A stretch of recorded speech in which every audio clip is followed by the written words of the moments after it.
Kematian Mbah Roisah asal Kediri, Jawa Timur mendadak menjadi berita viral. Pasalnya, Mbah Roisah yang sehari-hari menjadi pengemis ternyata menyimpan uang 200 juta lebih di rumahnya. Mbah Roisah meninggal dunia di usia 70 tahun pada Jumat 15 Maret 2024. Mbah Roisah berasal dari Desa Duku, Kecamatan Ngadiluih, Kabupaten Kediri.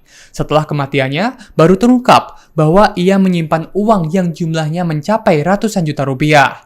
Roisah yang tinggal sendirian di rumahnya tersebut sehari-harinya meminta-minta di wilayah Ngadiluih.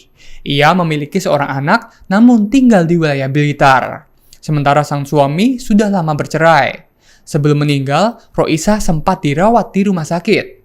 Beberapa hari setelah Roisah meninggal, ada pihak keluarga yang mendatangi rumah tinggal nenek renta tersebut. Sang kerabat terkejut ketika menemukan tumpukan uang yang tersimpan di dalam ransel dan juga kaleng. Terdapat puluhan ransel yang berisi uang kertas serta kaleng-kaleng yang berisi uang logam. Jumlah uang yang ditemukan mencapai ratusan juta rupiah. Sebelumnya, tak ada yang mengetahui Roisah menyimpan uang ratusan juta rupiah di rumahnya. Sebab, selain ia tinggal sendirian, tak ada kerabat atau tetangga yang berkunjung.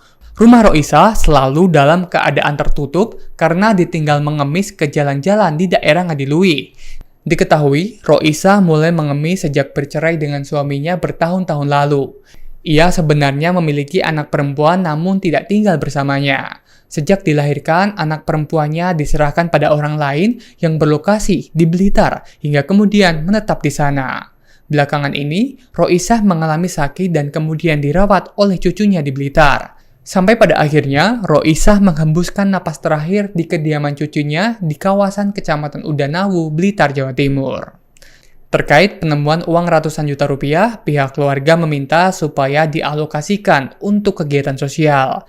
Hal ini ditujukan sebagai amal jariah dari Roisah yang sudah tiada.